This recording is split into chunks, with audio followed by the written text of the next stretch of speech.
आसवन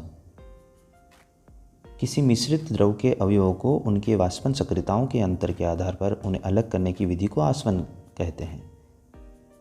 प्रभाजी आसवन 2 या 2 से अधिक घुलनशील द्रवों जिनकी क्वथनांक का अंतर 25 केल्विन से कम होता है के मिश्रण को पृथक करने के लिए प्रभाजी आसवन विधि का प्रयोग किया जाता है।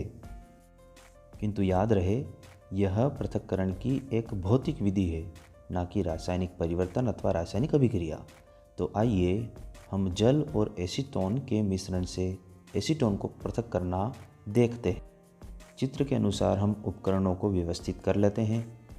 फिर आसवन फ्लास्क में हम जल और एसीटोन का विलयन लेते हैं, जिसको हम गर्म करते हैं। आसवन फ्लास्क के एक सिरे पर जल संघनक लगाया जाता है, जिसमें शीतल जल को हम भेजते हैं। जल संघनक का कार्य गैस को ठंडा करके द्रव अवस्था में बदलने का होता है।